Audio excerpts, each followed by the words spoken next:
Good afternoon to everyone. RGN classes में आपका हार्दिक स्वागत है, अभिनंदन। आज हम हमारी क्लास को फिर से थोड़ा आगे लेते हैं।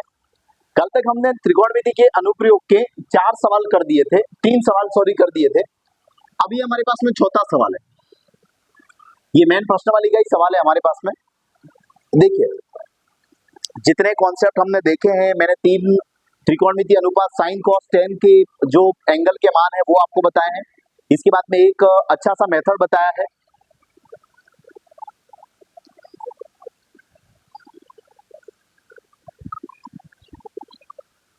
आपको बस इसी बात का ध्यान रखना है कि एक तो आपको भुजा दी जाती है और एक भुजा आपको ज्ञात करनी होती है। बस उन दोनों का जो अनुपात है वो कहाँ सेट हो रहा है, साइन थीटा में सेट हो रहा है या कॉस थीटा में हो रहा है या टेन थीटा में हो रहा है। और एक आपका डायग्राम जो आपके पास में क्वेश्चन है उसको देख के थोड़ा सही बन जाए बस। बाकी आप देखते हैं त्रिकोणमिति का जो आगे कैलकुलेशन वाला सवाल है वो बिल्कुल इजी।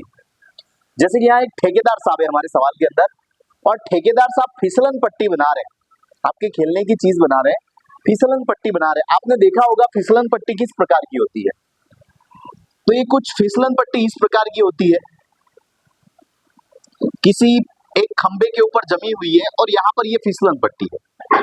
चढ़ने के लिए आपने देखा होगा यहाँ सीढ़ी लगाई जाती है। फिसलन पट्टी पर हमारे मॉनिटर साहब यहाँ से चढ़ रहे हैं, ठीक है, और यहाँ फिसलन पट्टी पर चढ़ के और यहाँ से फिसलेंगे। ये वाला भाग है वो फिसलने का हो गया, और ये वाला भाग फिसलन पट्टी तक चढ़ने के लिए हो गया, सीढ़ी लगी हुई है। और फिसलन पट्टी एक स्टैंड के ऊपर रुकी हुई होती है, मतलब यहाँ इसका स्तंभ है, ये इसका सपोर्ट है जहां पर आपकी फिसलन पट्टी रुकी हुई है ना। डायरेक्ट अगर यही होता तो कमजोरी होने की वजह से ये गिर भी सकती थी। बीच में सपोर्ट के लिए हमारे पास में क्या है, खंबा लगा हुआ है। ठेकेदार साहब क्या कह रहे हैं, एक ठेकेदार बच्चों के खेलने के लिए फिसलन पट्टी लगवाना चाहता है। 5 साल से कम उम्र के बच्चों के लिए फिसलन पट्टी का जो शिखर है, यानी कि ये वाला ऊंचा वाला भाग 1.5 मीटर है, और भूमि के साथ में जो कोण बन रहा है, ये कोण आपका 30 डिग्री बन रहा है। रफली बता रहा हूँ, फिसलन पट्टी की जो ऊंचाई है वो कितनी है, तो 1.5 मीटर, और जो कोण बन रहा है वो कितना है, 30 डिग्री। लेकिन उन्होंने एक दूसरी फिसलन पट्टी भी बनाई है तथा इससे अधिक उम्र के बच्चों के लिए, 5 साल से कम उम्र के बच्चों के लिए फिसलन पट्टी ये है, और उससे अधिक उम्र के बच्चों के लिए उन्होंने एक बड़ी फिसलन पट्टी बनाई है। ठीक है भाई, छोटू आदमी है मेरे जैसा तो यहाँ से फिसलेगा, ठीक है। आदमी कोई बड़ा भरकम है तो उसके लिए फिसलन पट्टी बड़ी है, ठीक है, तो वो इस हाइट तक जाकर न फिर फिसलेगा। ये 1.5 है साहब ने, ये कितनी है, देखो 3 मीटर है। दूसरी जो फिसलन पट्टी वो आपकी ऊंचाई कितनी है उसकी, 3 मीटर, और ये जमीन के साथ में कितना कोण बनाती है, 60 डिग्री। देखो समझने वाली बात, 30 डिग्री और 60। अगर वस्तु कम ऊंची है आपके तो आप देखेंगे गर्दन थोड़ी सी आपको उठानी है, लेकिन वस्तु ज्यादा ऊंची है तो आपको गर्दन ज्यादा उठानी पड़ेगी। वस्तु अगर ज्यादा ऊंची है तो कोण भी क्या बनेगा, ज्यादा बनेगा, और वस्तु नीचे है तो कोण भी क्या होगा, कम बनेगा। अब जैसे मैं माता जी को देख रहा हूँ, है ना, तो मेरा एंगल बहुत कम बना, हो सकता है 20 डिग्री बना, लेकिन मैं वहीं आगे कॉर्नर को देख रहा हूँ दीवार का, तो आप देख रहे वहां एंगल क्या बन रहा है, ज्यादा, क्योंकि क्षैतिज रेखा तो ये हो गई, दृष्टि रेखा ये हुई और एक ये हो रही है। तो आप ऊंची वस्तु को देखेंगे तो कोण हमेशा क्या बनेगा, ज्यादा बनेगा। वस्तु की ऊंचाई ज्यादा तो उन्नयन कोण का मान भी ज्यादा। यहाँ वस्तु की ऊंचाई कम है तो कोण कम है, और यहाँ वस्तु की ऊंचाई ज्यादा है तो कोण क्या है, ज्यादा। अब मैं इसका फैक्ट डायग्राम बनाता हूँ। आपने सवाल समझा होगा, एक ठेकेदार साहब है, साहब नहीं है ना, साहब है, ठेकेदार साहब है, वो 2 फिसलन पट्टी बनाते हैं। कितनी बनाते हैं, 2 बनाते हैं। एक 5 वर्ष से कम उम्र के बच्चों के लिए,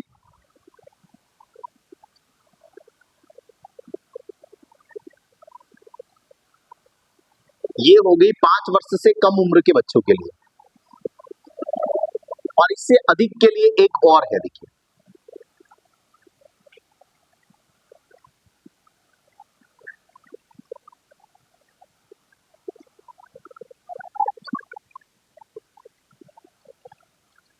ये 5 वर्ष से अधिक के लिए है।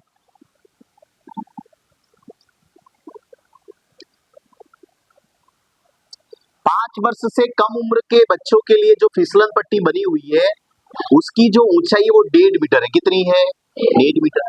और आपके लिए जो बनी हुई है उसकी ऊंचाई कितनी है? 3 मीटर। कितनी है? 3 मीटर।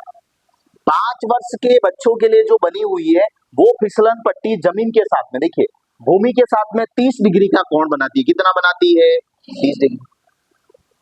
और 5 वर्ष से अधिक उम्र के बच्चों के लिए जो फिसलन पट्टी बनी है वो आपके भूमि के साथ में जो कोण बना रही है वो कहाँ लिखा है? ये देखिए भूमि के साथ में कोण कितना बना रही है? 60 डिग्री। कितना बना रही है? 60 डिग्री। नामकरण करें तो ये हो गया एबीसी और ये हो गया हमारे पास में पी क्यू और आर। एबीसी और दूसरा हो गया पी क्यू आर। अब देखिए हमें क्या कहा गया, दोनों स्थिति में फिसलन पट्टी की लंबाई क्या होनी चाहिए। आपको ये फिसलन पट्टी की लंबाई एक तो ये फाइंड कर दी है और इस त्रिभुज में आपको ये फाइंड कर दी है।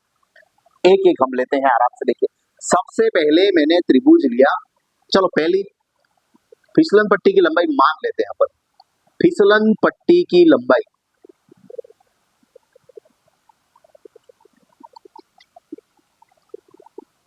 क्या है? x1 है। क्या है? x1।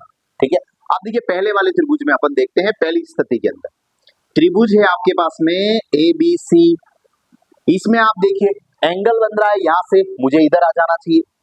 एंगल यहां से बन रहा है, यहां से आपको देखिए क्या आपको दिया क्या गया और आपको ज्ञात क्या करना है। आपको इस एंगल से देखिए दिया क्या गया है, लंब आधार या कर्ण। यहां से ये क्या होता है? लंब। न्यून कोण के सामने वाली भुजा क्या होती है? लंब। ये लंब। और ज्ञात क्या करना है? क्या ज्ञात करना है? कर्ण। लाल बटा कक्का में देखिए लंब और कर्ण किस में आता है? और यहाँ पर भी दिया क्या है? ज्ञात क्या करना है? यहाँ पर भी क्या लगाओगे? यहाँ पर भी साइन थीटा और यहाँ पर भी साइन थीटा। तो हमने यहाँ पर लगाया है साइन थीटा। देखिए यहां हमने लगाया sine theta. Sine theta is equal to क्या होता है? तो लंब बटा कर्ण। साइन थीटा होता है लंब बटा कर्ण। अब देखिए थीटा का मान आपके पास में कितना है? तो थीटा का मान है 30 डिग्री। कितना है? 30 डिग्री। थीटा का मान 30 डिग्री है। लंब का मान यहां से देखिए, यहां से लंब का मान है 1.5 और कर्ण आपने मान लिया है x1। कितना मान लिया है? x1। तो ये बटे में x1 आ गया। साइन 30 का मान कितना होता है? तो 1/2 और 1.5 बटा ये हो गया x1। मुझे निकालना है x1, तो x1 का गुणा होगा 1 से और 2 का गुणा होगा 1.5 से। देखिए क्रॉस मल्टीप्लाई, x1 का गुणा 1 से और 2 का गुणा 1.5 से। 2 इंटू 1.5 तो 1.5 का डबल तो कितना हो गया? 3 और ये 1 इंटू x1 तो ये कितना आ गया? x1। तो आपके पहली फिसलन पट्टी की जो लंबाई है 5 वर्ष से कम उम्र के बच्चों के फिसलन पट्टी की लंबाई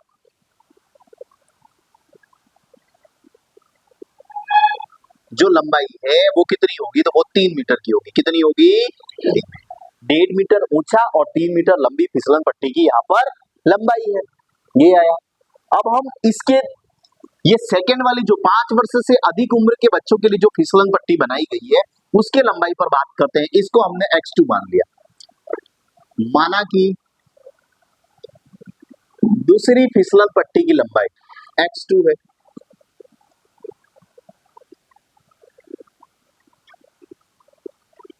लंबाई बराबर है x2।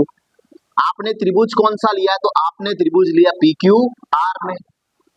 यहां पर भी आप एंगल कौन सा लेंगे? तो साइन थीटा, लंब बटा कर्ण।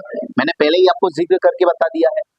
अब देखिए साइन थीटा तो एंगल तो है आपके पास में 60 डिग्री और लंब हो गया 3। यहां से लंब कितना हो रहा है? 3 और कर्ण आपको ज्ञात करना है, ये है x2। साइन 60 का मान √3/2, बहुत बढ़िया, √3/2 और ये आ गया 3/x2। x2 का गुणा इधर कर दीजिए, x2 इंटू √3 और 2 का गुणा इधर हो गया तो ये हो गया 3 इंटू 2। x2 बराबर क्या होगा? तो ये 3 इंटू 2 बटा क्या हो गया? √3। और देखिए ये 3 क्या होता है? देखिए ये 3 भी तो परिमेकरण भी कर सकते हैं लेकिन मैं परिमेकरण नहीं कर रहा हूं। देखिए 3 का मतलब क्या है? √3 × 3 होता है ना, √3 × 3 वापस आपका क्या हो गया 3 और 2 का 2। इस 3 का मान लिखा है मैंने, 3 बराबर क्या होता है तो √3 × √3 ही तो होता है। इस 3 की जगह मैंने ये लिख दिया, इससे फायदा क्या हुआ √3 से आपका √3 कैंसर। आप देख रहे हैं x2 = हमारे पास में क्या आंसर आया, तो एक तो बचा 2 और एक बचा √3 मीटर, 2 × √3 मीटर। तो आपके सेकंड फिसलन पट्टी की जो लंबाई है, सेकंड फिसलन पट्टी की लंबाई = आपके पास में आ गई है 2√3 मीटर। कितनी आ गई 2√3 मीटर। इस प्रकार ठेकेदार साहब ने पहली की तो लंबाई रखी है 3 मीटर, पहली की लंबाई कहाँ है 3 मीटर, और दूसरी की जो लंबाई है वो कितनी है 2 × √3 मीटर। अच्छा मुझे आप ये बताइए कि ये लंबाई ज्यादा है, ये लंबाई ज्यादा है, ये ज्यादा है या वो ज्यादा है, कौन सी, वो ज्यादा है, ये ज्यादा है, 3 ज्यादा है ना, तो फिर 2 × √3, 2 का गुणा हो रहा है 1.73 में, है ना। अब 2 का गुणा अगर 1.73 में करेंगे तो 3 दूनी 6, 7 दूनी 14, एक हासिल आई ना, और 2 एकम 2 और ये कितना हो गया 3, इसलिए वो ज्यादा है, वो ज्यादा है कि ये ज्यादा है, ये ज्यादा। 1.73 होता है ना 2 का 1.5 गुना, 2 का कितना 1.5 से भी ज्यादा गुना हो रहा है, इसलिए ये वाली जो लंबाई है वो, भाई सिंपल सी बात है, अगर ये बड़ा है तो ये लंबाई क्या हो जाएगी बढ़ जाएगी, और ये छोटा है जिसकी लंबाई क्या है कम। समझ में आ रही है बात, इस प्रकार से नोट कीजिए इसको।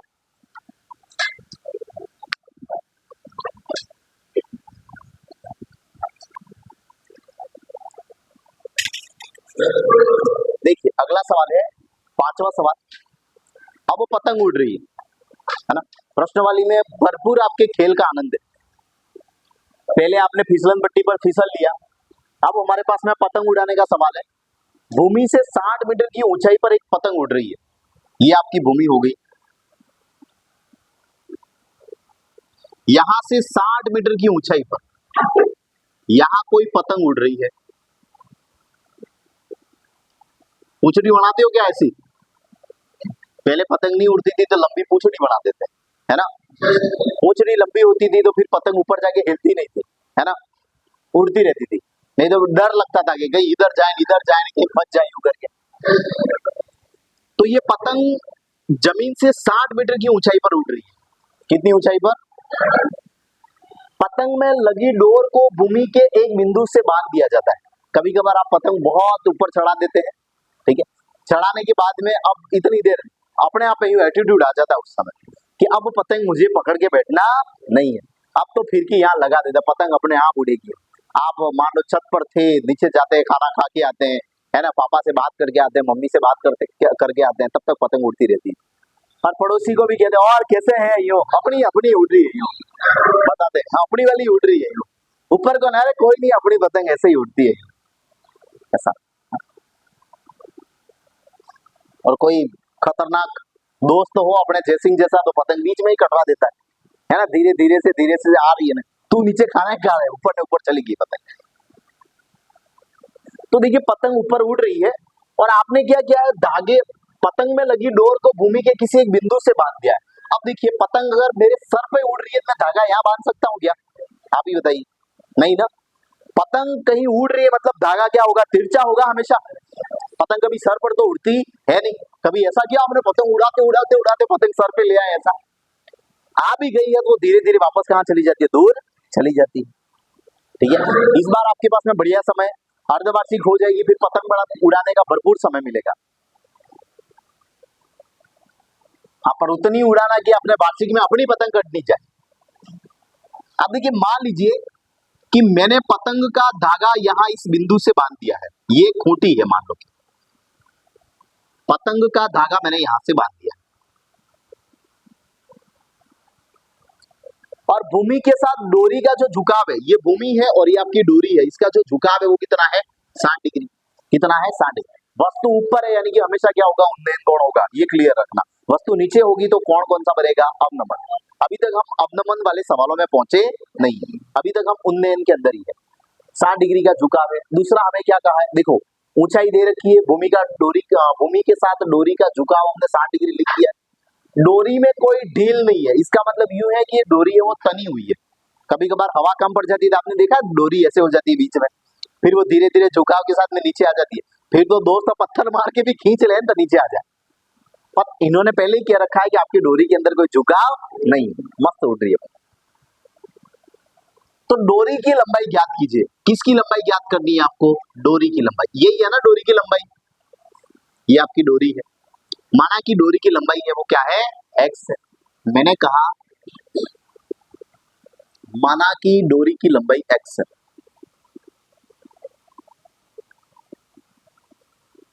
डोरी की लंबाई x है। पहले क्या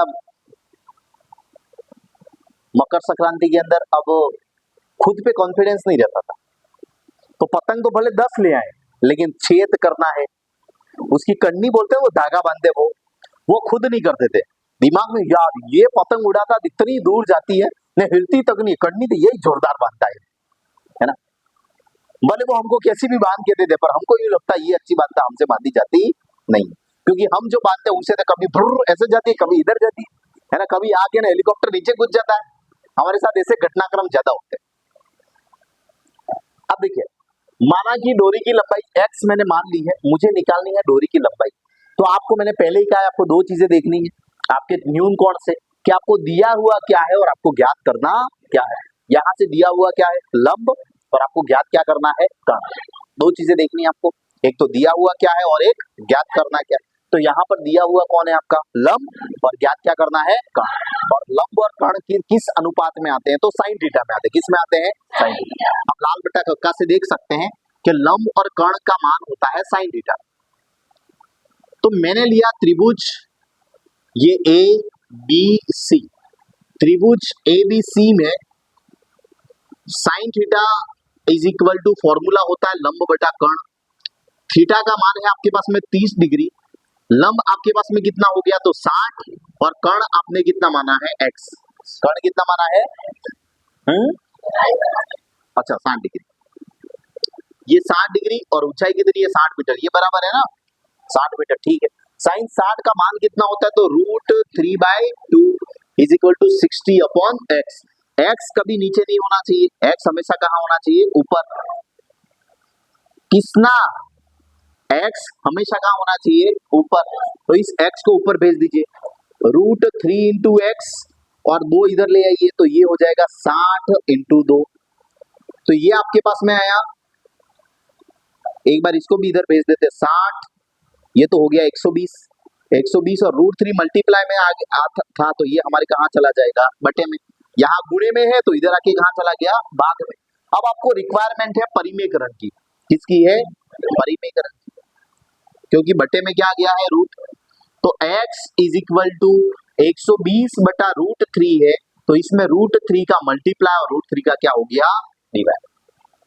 √3 का मल्टीप्लाई और √3 का डिवाइड। आप देख रहे हैं यहाँ से हमें क्या मिलता है? तो ऊपर तो मिल गया 120 बटा √3 और नीचे √3 इंटू √3 कितना होता है? तो 3। 3 की टेबल से 120 कटा, 3 चौके 12 और 0 का 0, तो ये आ गया हमारे पास में 40 √3 मीटर। तो डोरी की जो लंबाई थी वो कितनी थी? तो 40 √3 मीटर। क्लियर है बात? ठीक है, इसको नोट कर लीजिए। हम अगला सवाल लेते हैं।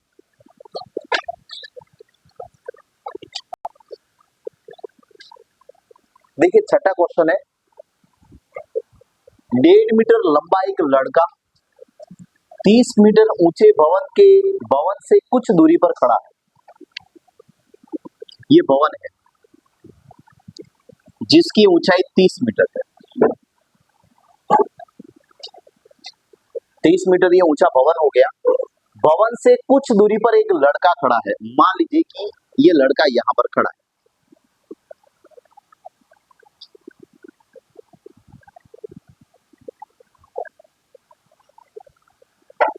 और लड़के की लंबाई कितनी है? तो 1.5 मीटर है। कितनी है? 1.5 मीटर का लड़का है। जब वह ऊंचे भवन की ओर जाता है ये भाई साहब अब यहाँ से चलते हुए कहाँ जा रहे हैं, ऊंचे भवन की और। मान लो कि भवन मेरे पास में वहां है, मैं पहले यहाँ खड़ा हूं तो थोड़ा सा चल के मैं कहाँ जा रहा हूँ, भवन की और। ये भवन की ओर चल के जा रहे हैं। तो भवन अगर वो ऊंचे भवन की ओर जाता है तो उसकी आंख से भवन के शिखर का उन्नयन कोण 30 डिग्री से 60 डिग्री हो जाता है। वो भवन के पास में जाता है तो वो किसको देख रहा है, शिखर को। वो किसको देख रहा है, शिखर को। तो आंख का जो उन्नयन कोण है वो 30 डिग्री से कितना हो जाता है, 60 डिग्री। मैं आपको ये बात समझा देता हूं। अभी जैसे मैं यहाँ पर खड़ा हूं तो मेरे पास में ये तो हो गई क्षैतिज रेखा और ये मैंने देखा वो भवन का ऊपर वाला भाग, दृष्टि रेखा। लेकिन देखिए मैं जैसे ही इसके पास में आता हूं तो मेरे को गर्दन क्या करनी पड़ती है, उठानी पड़ती है। वस्तु के अगर आप पास में जाते हैं, वस्तु के आप पास में जाएंगे तो उसका टॉप देखने के लिए आपको गर्दन को क्या करना है, उठाना है। यानी कि आपकी दृष्टि रेखा है वो क्या होगी, ऊपर होगी। भाई वस्तु नीचे है, अपन ने पहले ही देखा। वस्तु के अगर आप दूर है, आप जैसे कि यहाँ से बैठे बैठे मैं कोई वो ऊंचा पहाड़ यहाँ ऐसे ही नॉर्मली खड़े होके अपन देख सकते हैं, ये रहा पहाड़ी। लेकिन जैसे ही मैं पास में जाऊंगा तो पहाड़ धीरे धीरे वो क्या होता जाएगा, ऊंचा होगा ना। भाई हम पास में जाएंगे तो पहाड़ की ऊंचाई और हम पास से देख सकते हैं। और जैसे जैसे हम पहाड़ के पास में गए, तो हमको गर्दन क्या करनी पड़ेगी, उठानी पड़ेगी। आप विजय स्तंभ को दूर से देख रहे हैं, आप ये मान लीजिए कि विजय स्तंभ है, आप यहां से देख रहे हैं। तो यहां से देखने के लिए आप देख लीजिए ये आपकी नजर है, एंगल 30 डिग्री बन रहा है। कितना बन रहा है, 30। अब आप विजय स्तंभ यहां से देख रहे हैं, देखिए क्या ये एंगल दोनों समान है। ये एंगल आपका 45 हो गया, कितना हो गया, 45। आप और इसके पास में आके देख रहे हैं अपन सोनल, तो ये एंगल कितना हो गया, 60। और अगर पास में आके देख रहे हो तो देखो ये एंगल कितना हो गया, 80। और एकदम पास में आ जाओगे तो यूं देखना पड़ेगा इसको। तो एंगल पास में आने से धीरे धीरे क्या होता है, बढ़ता है। पहले लड़का दूर खड़ा था तो जो शिखर के साथ में कोण बनता था वो 30 डिग्री था, कितना था। अब लड़का चल रहा है, थोड़ा सा क्या हुआ है, भवन की ओर चला है। तो मान लीजिए कि यहां से चल के लड़का यहां आ गया। पहले लड़का ए बिंदु पर था, अब चल के बी बिंदु पर आ गया और अब भवन को देख रहा है। तो भवन का कोण है वो 60 डिग्री हो जाता है, कितना हो जाता है, बस वही बात है। देखो उन्नयन कोण पहले 30 डिग्री था, चल के भवन की ओर गया तो कोण कितना हो गया, 60 डिग्री। आप पास में जाओगे तो कोण क्या होगा, बढ़ेगा। आपसे सवाल ये है कि बताइए कि भवन की ओर कितनी दूरी तक लड़का चल कर गया है। मतलब आपको ए बी की लंबाई पूछी जा रही है। आपको कौन सी लंबाई पूछी जा रही है, ए बी के। ए बी वो लड़का चल कर कितना गया है, कि आपका एंगल है वो 30 डिग्री से 60 हो गया, इतना वो चला, तो वो लड़का चला कितना है सौम्यराज, ये पूछा जा रहा है आपसे। वापस मैं डायग्राम रफ बनाता हूं। देखिए भवन है आपका 30 मीटर, लड़का साहब यहाँ थे पहले, इन्होंने भवन को देखा, 30 डिग्री कोण बन रहा है साहब। लड़का साहब और थोड़े से आगे चल गए, पास में आ गए तो गर्दन और उठानी पड़ी, अब कोण कितना हो गया, 60 डिग्री। सवाल ये है कि लड़का भाई चल के कितना गया है, लड़का ए से बी तक चला है, कितना चला है, यही हमारा क्या है, सवाल है। समझ में आ रही है, सवाल समझ में आया। आगे की हम बात करते हैं। देखिए हमें पूछा कौन सा जा रहा है, तो ये नीचे वाला आधार पूछा जा रहा है। क्या पूछा जा रहा है, आधार। तो इसको तो बोलोगे आप ज्ञात करना, और ये ऊपर वाला आपका क्या है, दिया हुआ। ऊपर वाला क्या है, दिया हुआ। आपके पास में दो एंगल है, एक तो है 30 और एक क्या है, 60। तो त्रिभुज भी दो है, और हमेशा दो समकोण त्रिभुज दो है तो दो समकोण त्रिभुज लेने पड़ेंगे। एक तो समकोण त्रिभुज हुआ, देखना डी सी ए। देखो एक तो त्रिभुज हो रहा है डी सी ए, आराम से देखो क्या डी सी ए समकोण त्रिभुज बन रहा है, डी सी ए बन रहा है समकोण त्रिभुज। क्या उसके अंदर एक कोण आ रहा है, दूसरा त्रिभुज कौन सा है, देखिए तो दूसरा त्रिभुज है डी सी बी। क्या देखिए यहाँ पर भी समकोण त्रिभुज बन रहा है, उसके अंदर भी एक न्यून कोण आ रहा है। अभी तक फिसलन पट्टी अलग अलग थी तो हमने दो चित्र बनाए, अब हमारे पास में दोनों चित्र एक में ही है। दोनों ही चित्र किसमें है, एक में ही।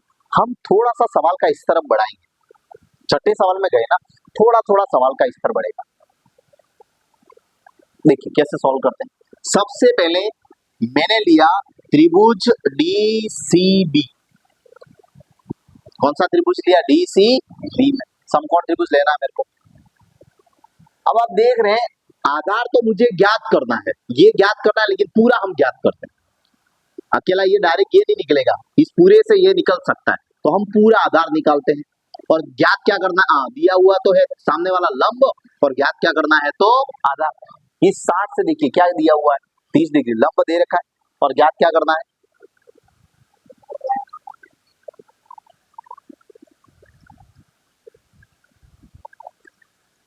देखिए वापस सबसे पहले मैं ये वाला त्रिभुज लेता हूं, DCB, ये वाला एंगल है बेटा, ये दिया हुआ है, और ये वाली भुजा ज्ञात करनी है। तो हमने लगाया tan थीटा, लंब बटा आधार हुआ ना, ये लंब और ये आधार, tan थीटा बराबर हमारे पास में होता है लंब बटा आधार।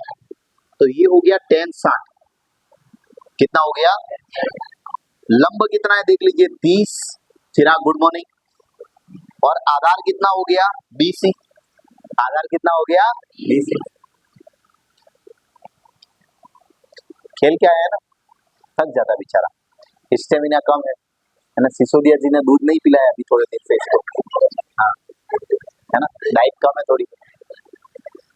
अब देखिए tan 60 बराबर लंब बटा आधार, तो सामने वाली भुजा है 30 लंब, और आधार आपके पास में क्या है BC।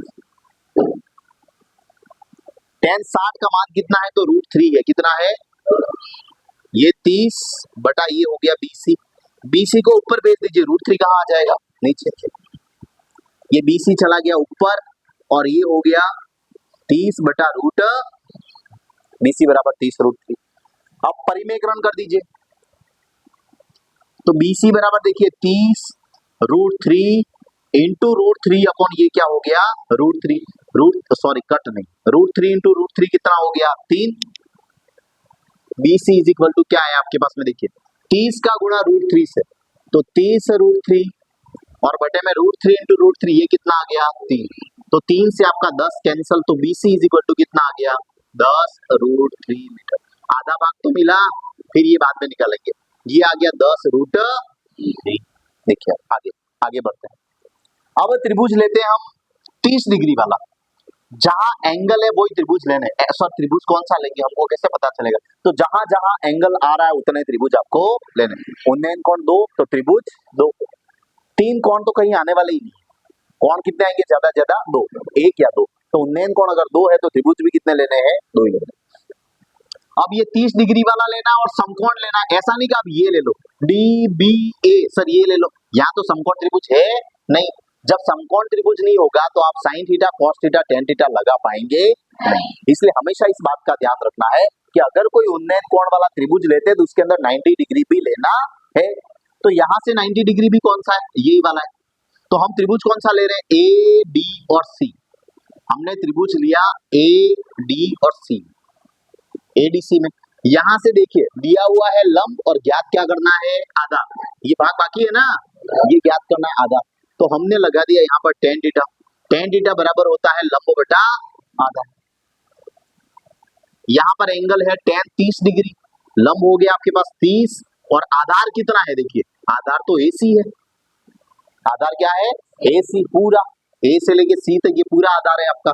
अब देखिए थोड़ा सा tan 30 का मान क्या होता है तो 1 अपॉन √3, 30 का 30, और AC क्या है तो देखिए AC तो 10 √3 प्लस AB है कि नहीं है, देखिए AC क्या है तो AC तो 10 √3 तो इतना, और ये क्या है AB, आपके पास में ये पूरा AC है, देखिए ये AC, तो यहां से लेके यहां तक ये तो है 10 √3, और ये वाला भाग आपका क्या है AB। समझ में आ रही है बात, इन दोनों को जोड़ने से क्या बन जाता है आपका AC, ये समझ में आ रहा है AC यानी कि पूरी भुजा एक टुकड़ा 10 √3 और एक भुजा क्या है AB, इसी को हमको फाइंड करना है। समझ में आ रही है ना बात, ठीक है, तो ये मैंने लिखा 10 √3 प्लस AB, किसकी जगह AC की जगह।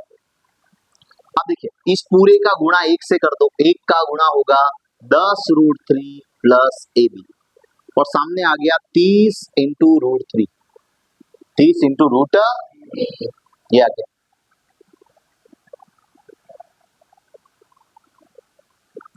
एक का गुणा करने से कोई भी फर्क पड़ता नहीं है, ये वापस आ गया, और ये हो गया 30 √3, 3। अब ए बी ज्ञात करना है, ए बी को अकेला कर दो, ये 30√3 और 10 इधर ले लीजिए, तो ये हो जाएगा 10√3। अब देखिए दोनों पीछे √3 यानी कि सजातीय पद हो गए, दोनों √3 यानी कि पद कौन सा हो गया, सजातीय। जिस प्रकार 30x में से 10x जाता है तो क्या बचता है, 20x बचता है ना, उसी प्रकार 30√3 में से 10√3 गया तो ये कितना बचा, 20√3 मीटर। तो लड़का कितना चल के गया, लड़का भवन की ओर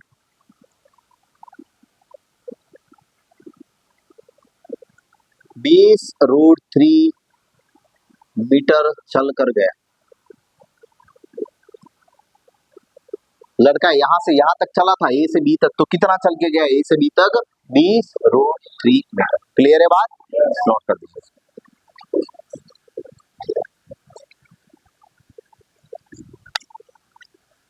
देखिए क्वेश्चन नंबर 7 है हमारे पास में, भूमि के एक बिंदु से एक 20 मीटर ऊंचे भवन के शिखर पर लगी संचार मीनार के तल और शिखर का उन्नयन कोण 45 डिग्री और 60 डिग्री है, तो मीनार की ऊंचाई ज्ञात कीजिए। दो चीजें यहाँ पर, एक तो भवन है, भवन के शिखर पर फिर से क्या लगा है, संचार मीनार लगी हुई है। एक तो भवन है और भवन के ऊपर क्या लगा हुआ है, संचार मीनार। संचार मीनार का मतलब आप ऐसा कह सकते हैं कि ऊपर एंटीना लगा हुआ है। क्या लगा हुआ है, एंटीना। ये आपकी डिश लगी हुई है, ठीक है। जैसे कि हमारा भवन खत्म हुआ और इसके ऊपर मान लो किसी ने सोलर प्लेट लगाई हुई है, तो उसकी हाइट और बढ़ेगी ना, है ना। संचार मीनार यानी कि ऐसा कोई आपने टावर लगा रखा है ऊपर, है ना, जो संचार यानी कि कम्युनिटी करवा सकता है नेटवर्क के लिए, है ना। यह टावर ऐसा है जो आपके भवन के भी कहाँ है, ऊपर है। आप देखते हैं सिटीज के अंदर बिल्डिंगों के ऊपर भी टावर बने हुए होते हैं, है ना, बिल्डिंगों के ऊपर भी टावर बने हुए। तो एक तो भवन और भवन के ऊपर क्या है, टावर है।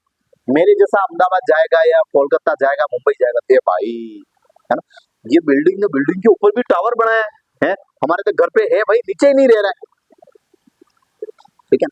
ऊपर से टावर गिर गया तो अपने पहले बुरे भाव जल्दी आ जाते हैं, ऐसा हो गया तो कोई जोरदार वाली बिल्डिंग देखती, वो इतनी टेढ़ी गिर गई तो, ठीक है। और ये ब्रिज देखो ना, इतना लंबा, ये बीच में खड्डा पड़ गया तो, गाड़ी जा रही, इतना बड़ा ब्रिज है, बीच में खड्डा पड़ गया तो, गाड़ी लेके जा रहे हैं कहीं कर्व ज्यादा, वो गाड़ी यहाँ से कूद गई तो, कोई खाई वाला मान लो कि माउंट आबू चढ़ रहे हो, वो इतनी बड़ी खाई यहाँ से गिर गए तो, हमारे दिमाग में यही बात पहले आती है। खुद को पूछ लेना, हम यही सोचते हैं, है ना, कहीं चढ़ गए तो भी। देखिए अब सवाल पे वापस आते हैं। एक तो भवन है आपके पास में, ये मैंने भवन बना दिया, देखिए एक बड़ा स्केल है क्या, थोड़ी लाइनें सीधी आएगी उससे, बराबर है, ये इतनी हाइट है ना सबकी। ये हो गया भवन हमारे पास में। इस भवन के ऊपर देखिए, ये मैंने संचार मीनार बना दी,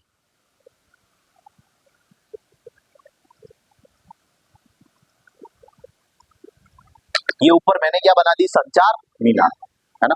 क्रिसमस डे नहीं है, संचार मीनार ही है, ठीक है। ये तो हो गया आपका भवन, और भवन के ऊपर ये है आपकी संचार मीनार।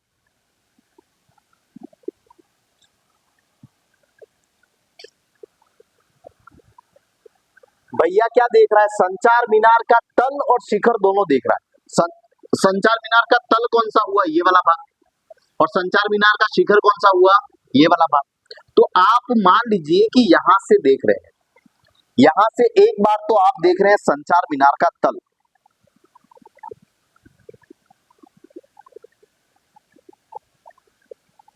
क्या देख रहे हैं, संचार मीनार का तल, और एक बार आप देखेंगे संचार मीनार का शिखर। ये हो गया हमारे संचार मीनार का शिखर। एक तो आप शिखर को देख रहे हैं और एक आप क्या देख रहे हैं, तल। एक बार से मैंने ये संचार मीनार का शिखर तल देख रहे हैं और इसके बाद में ऊपर टावर का मैं टॉप देख रहा हूं, दोनों चीजों को देख रहा हूं। अब देखिए तल और शिखर के उन्नयन कोण 45 और 60 डिग्री, तो मेरे को बताइए बड़ा 45 होगा, छोटा छोटा क्या होगा, 45, और बड़ा क्या होगा, 60। नीचे वाला होगा वो 45 और जो ज्यादा ऊंचा होगा वहां पर 60, भाई कम ऊंचा है तो कोण कम और ज्यादा ऊंचा है तो कोण ज्यादा। याद रखना, ऊंचाई कम तो कोण कम, और अगर ऊंचाई ज्यादा तो कोण भी क्या हो जाएगा, ज्यादा। और वैसे ही इन्होंने देखा, देखिए पहले नाम किसका है, तल का, तो तल के लिए कोण कौन सा होगा, 45। ये हो गया आपका तल, तल के लिए कोण कितना हो गया, 45 डिग्री। तल के बाद में अगर शिखर देख रहे हैं आप, तो शिखर के लिए कोण कौन सा है आपके पास में, 60। ये वाला बेटा, ये बड़े वाला जो कोण है वो कितना है, तो 60 डिग्री है। समझ में आ रही है बात ये वाली। आपने किसको देखा, एक तो मीनार के तल को देखा और एक मीनार के आपके शिखर को देखा। यानी कि मान लो कि मैं यहां से देख रहा हूं, मेरी ये मीनार खत्म होती है और ये ऊपर कलर वाला जो भाग है वो क्या है, शिखर है। तो मैं मीनार को देख रहा हूं और एक किसको देख रहा हूं, शिखर। अलग अलग एंगल बनेंगे, जो नीचे है उसके लिए एंगल कम और ऊपर है उसके लिए एंगल ज्यादा। ये चीज पूछा क्या गया है, मीनार की ऊंचाई ज्ञात कीजिए। मीनार कौन सी है, संचार मीनार। इसकी ऊंचाई, इसके लिए तो क्या कहते, भवन की ज्ञात करनी होती तो उसके लिए शब्द क्या होता, भवन। आपको किसकी ऊंचाई ज्ञात करनी है, मीनार की। किसकी, आपको ये ऊंचाई ज्ञात करनी है। चलिए, मैंने कहा माना कि मीनार की ऊंचाई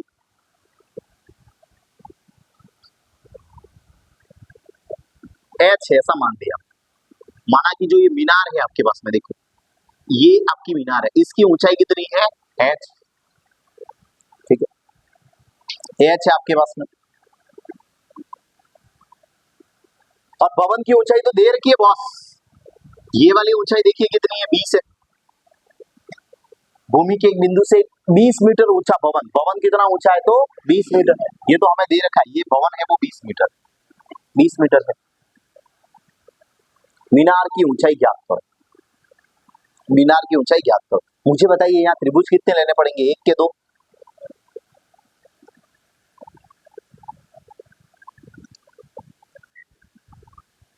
चलिए किसना है तो ठीक है, हमारे हंसी चाहिए रहती है क्लास में। अब देखिए हमें यहाँ पर त्रिभुज कितने लेने हैं, दो। कितने लेने हैं, दो त्रिभुज लेने हैं। एक वो त्रिभुज जिसके अंदर एंगल 45 डिग्री है और एक वो त्रिभुज जिसके अंदर एंगल कितना है, 60 डिग्री। ये 45, ये देखो ये रहा, ये और 60 डिग्री ये पूरे वाला। तो जब वो 45 डिग्री का एंगल लोगे तो त्रिभुज कौन सा होगा, चलो नामकरण कर देता हूं मैं। मंगलम भगवान विष्णु मंगलम गरुड़ध्वज। तो पहला त्रिभुज तो ए बी और सी, समकोण त्रिभुज। और जब 60 डिग्री लोगे तो त्रिभुज होगा ए बी और डी। ये बात समझ में आई, दो त्रिभुज, एक 45 डिग्री वाला त्रिभुज लूंगा ए बी सी, समझ में आई बात। ए बी सी पैक कहां पर हो रहा है, एबीसी 45 डिग्री तक, देखिए 45 कवर कहां कहां हो रहा है, तो ये इतना ए बी सी। और 60 डिग्री कवर कहां हो रहा है, तो ए बी और डी का। ये दो त्रिभुज आप लोगे। अब देखो दिया हुआ भी यही है, ज्ञात करना भी यही है। दिया हुआ भी लंबी है और ज्ञात भी क्या करना है, लंबी है। लफड़ा हो गया ये तो। 95% कहा था मैंने क्या कहा था, 95%। ऐसी स्थिति में आपको ये देखना है दोनों त्रिभुजों के अंदर कॉमन भुजा कौन सी आ रही है, कौन सी आ रही है। दोनों त्रिभुज आप ए बी सी लेंगे और ए बी डी लेंगे, दोनों के अंदर कॉमन भुजा कौन सी आएगी, आधार दोनों में आएगी कि नहीं आएगी। ए बी सी लो तब भी आधार आएगा और ए बी डी लो तब भी क्या आएगा, आधार। वो लेने से होगा ये कि इधर अगर इसका मान हमने निकाल दिया तो ये हमारे कहाँ काम आ जाएगा, ऊपर वाले में काम आ जाएगा। तो जहां कॉमन भुजा है वो वाली भुजा हमें ले लेनी है। तो हम लेंगे, ये दिया हुआ है और ये क्या है अभी हमारे लिए ज्ञात करना। जो कॉमन है वो हम निकाल देते हैं, एक ये कॉमन ले ली और एक दे दी जो हमारे पास में दी हुई है। दी हुई है उसको तो हमें हमारे सवाल में लेना ही है। बात ये थी कि अतिरिक्त कौन सी ले, क्योंकि दी हुई और ज्ञात करनी दोनों इसी में थी। तो ये तो दी हुई और ज्ञात करनी में हमने कौन सी ली, अब की बार ए बी। ए बी क्यों ली, क्योंकि ए बी क्या है, कॉमन है। ए बी क्या है, कॉमन। बात समझ में आ रही है, ठीक है। इस वाली का कोई मतलब नहीं, इसका नहीं लिया। त्रिभुज ए बी और सी में हमने लिया tan थीटा, ये लंब और ये आधार। tan थीटा बराबर होता है लंब बटा आधार। एंगल हो गया tan 45 डिग्री, लंब हो गया आपके पास में 20 और आधार हो गया बी ए। आधार कितना हो गया बी ए। तो tan 45 का मान तो बहुत बढ़िया 1 और ये हो गया 20 बटा बी ए। तो ये आपके पास में देखिए बी ए का गुणा 1 से 1 इंटू बी ए बराबर ये हो गया 20। तो आपने देखा कि बी ए की जो लंबाई है बी ए बोलो या ए बी बोलो 20 मीटर है। कितनी है 20।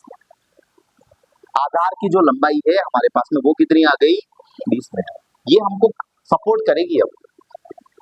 अब ये हमारे पास में दिया हुआ है और ये क्या हो गया ज्ञात करना। त्रिभुज कौन सा लेंगे हम दूसरे वाला त्रिभुज ए बी डी ये दिया हुआ है और वो क्या है ज्ञात करना। एच आ रहा है उसमें ज्ञात करना उसको। तो यहां पर लगाया हमने tan थीटा बराबर लंब बटा आधार होता है।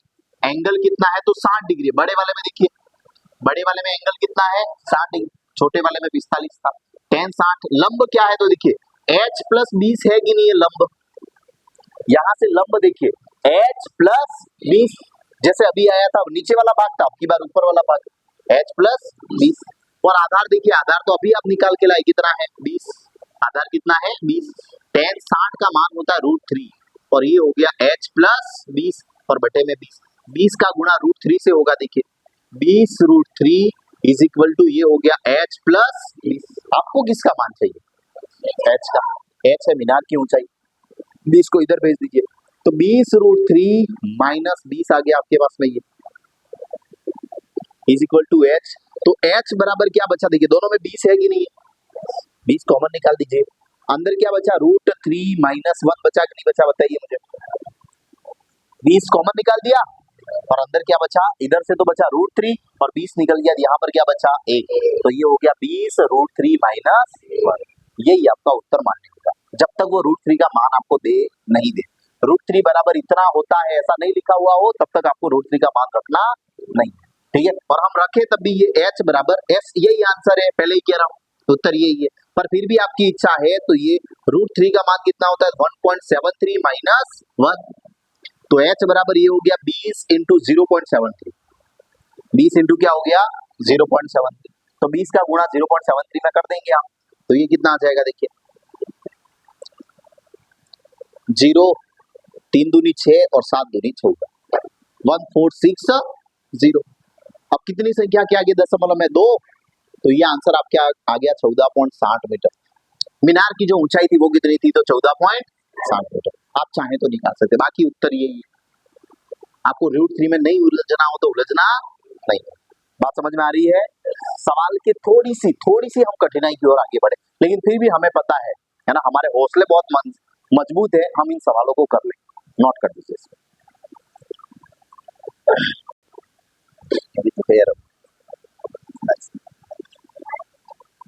देखिए 8वां सवाल क्या है। एक पेडेस्टल के शिखर पर एक 1.6 मीटर ऊंची मूर्ति बनी है। भूमि के एक बिंदु से मूर्ति के शिखर का उन्नयन कोण 60 डिग्री है और उसी बिंदु से पेडेस्टल के शिखर का उन्नयन कोण 45 डिग्री है। तो पेडेस्टल की ऊंचाई ज्ञात करें। पेडेस्टल के ऊपर मूर्ति बनी हुई है। पेडेस्टल के ऊपर मूर्ति बनी हुई है। आप ऐसा समझ सकते हैं कि ये एक भाग है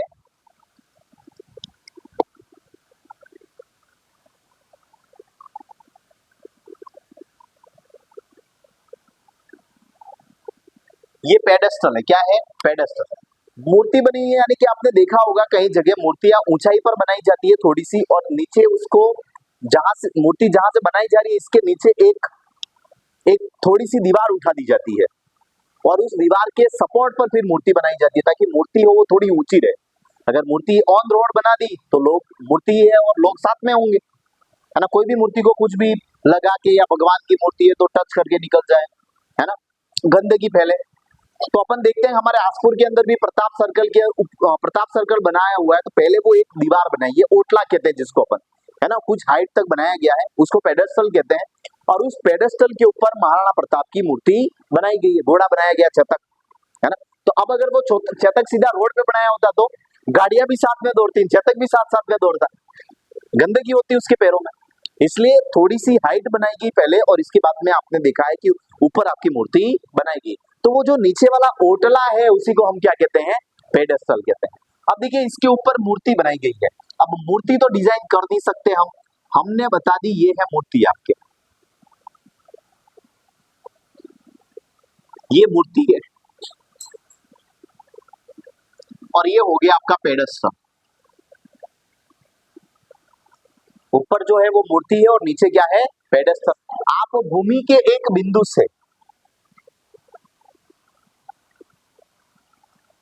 भूमि का ये एक आपने बिंदु लिया, इस बिंदु से भूमि के एक बिंदु से मूर्ति के शिखर का उन्नयन कोण, मूर्ति के शिखर का उन्नयन कोण, ये आपकी मूर्ति हो गई, इसका शिखर,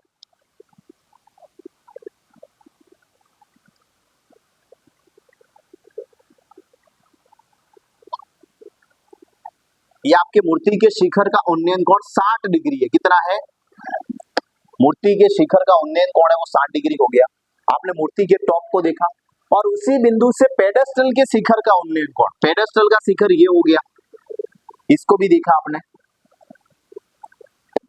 इसी बिंदु से, आप बिंदु अलग नहीं ले, ये हो गया। तो ये जो एंगल है वो है आपके पास 45 डिग्री। पेडेस्टल नीचे है तो उसके लिए एंगल छोटा बन रहा है और मूर्ति का शिखर ऊपर है तो उसका एंगल बड़ा बन रहा है और वो है आपके पास 60 डिग्री।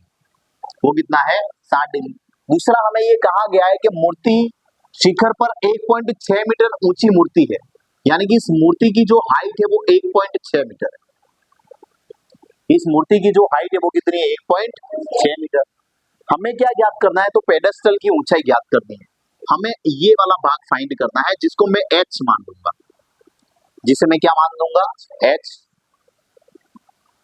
पिछले सवाल में संचार मीनार की ऊंचाई ज्ञात करनी थी, ये वाला भाग दे रखा था और आपने कौन सा फाइंड किया था, ऊपर वाला। अब की बार ऊपर वाला दे रखा है, हमें नीचे वाला जो पार्ट है उसको फाइंड करना है। ये चीज देखिएगा, पहले त्रिभुज का नामकरण ए बी सी और ये क्या हो गया, डी। दिया हुआ भी यही है और ज्ञात करना भी यही है। उस स्थिति में दूसरी भुजा कौन सी लेंगे, दिया हुआ भी यही है यश और ज्ञात करना भी इसी में है, तो दूसरी भुजा कौन सी लेंगे, आधार। क्यों, ये दोनों त्रिभुजों के अंदर क्या होगी, कॉमन होगी। ठीक है, तो पहले आप ये वाला ले लीजिए, चलिए अंदर वाला त्रिभुज, त्रिभुज ए बी सी में आपने लिया दिया हुआ, ये वाला भाग तो वैसे ही फाइंड करना और ये वाला कॉमन है इसलिए लिया, तो आपने लिया tan थीटा। tan थीटा बराबर होता है लंब बटा आधार। tan थीटा बराबर क्या होता है, लंब बटा आधार। अब देखिए tan थीटा यानी कि tan थीटा की जगह तो 45 डिग्री, लंब है आपके पास में h और आधार कितना है, तो आधार आपके पास में है ए बी। एक बात हम लिख देते हैं यहाँ पर, माना कि पेडेस्टल की ऊंचाई h है, h मीटर है, तो tan 45 is equal to h बटा ए बी आ गया। tan 45 का मान होता है 1 बराबर h बटा ए बी हो गया, ए बी का गुणा 1 से हो गया इज इक्वल टू h, यानी कि ए बी बराबर h मीटर होगा। ये अगर h है तो ये लंबाई भी आपके पास में कितनी है, h। पेडेस्टल की ऊंचाई और ये बीच की जो दूरी वो दोनों ही आपके क्या है, बराबर है। ये दोनों ही क्या है, बराबर है। A B is equal to क्या आ गया, h। मान नहीं आया लेकिन ये हमको हेल्प करेगा। अब आपने त्रिभुज लिया दूसरा, त्रिभुज ए बी डी में, यहां पर भी ये कॉमन भुजा ले लीजिए और जो ज्ञात करनी थी वो वाली ले लीजिए, तो लंब ये हो जाएगा tan थीटा बराबर लंब बटा आधार। tan एंगल कितना है, तो 60 डिग्री, बड़े वाला एंगल, बड़ा त्रिभुज तो बड़े वाला एंगल 60 डिग्री। लंब कितना है आपके पास में, तो देखिए h प्लस 60 डिग्री, या पहले एक बार लिख दीजिए, बी डी आपका लंब है और आधार है ए बी। BD तो आपका लंब है और आधार कितना है, AB। tan 60 का मान होता है √3, BD का मान कितना है, देखिए BD का मान तो h प्लस 1.6 है, पूरा BD लंबाई कितनी है, तो h और ये कितना है 1.6, और नीचे AB का मान कितना है, तो AB का मान भी कितना है h का गुणा √3 से कर दीजिए, √3 इंटू h बराबर h प्लस 1.6। आपको फाइंड क्या करना है, तो h ही करना है ना, सब h एक तरफ कर लीजिए आप, तो ये आ गया √3h minus h is equal to 1.6। h common निकाला तो यहाँ पर आ गया √3 minus 1 is equal to 1.6। h is equal to क्या होगा, तो देखिए 1.6 अपॉन में क्या हो गया √3 माइनस 1, ये गुणे में था ना, भाग में आ गया। अब आपको कुछ याद आ रहा है, इस क्या करना है, इसका परिमेय, बटे में आपके पास क्या है रूट है, तो परिमेयकरण करने पर रैशनलाइजेशन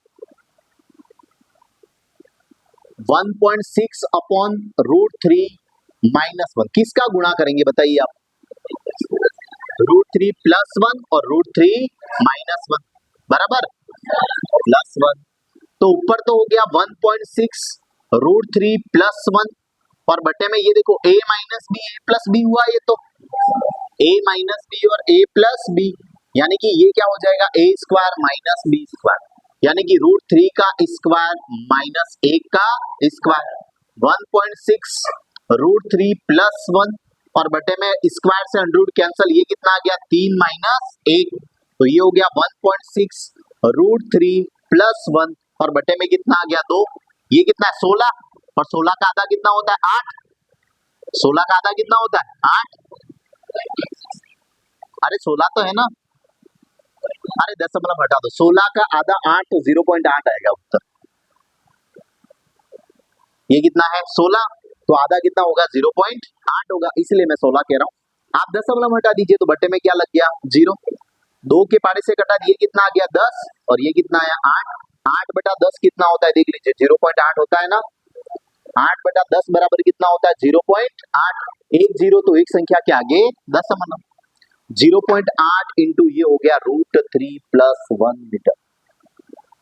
तो पेडेस्टल की जो ऊंचाई है हमारे पास में वो कितनी थी, तो 0.8 √3 प्लस 1, 0.8 √3 प्लस 1, देख लीजिए आंसर 7.8 ये 9 है, 0.8 √3 प्लस 1 यही आंसर है। इस प्रकार ये हुआ, आज हमने लगभग 8 सवाल कर दिए हैं, आगे 90 से कल करेंगे, तब के लिए thank you so much, note कर दीजिए इसको।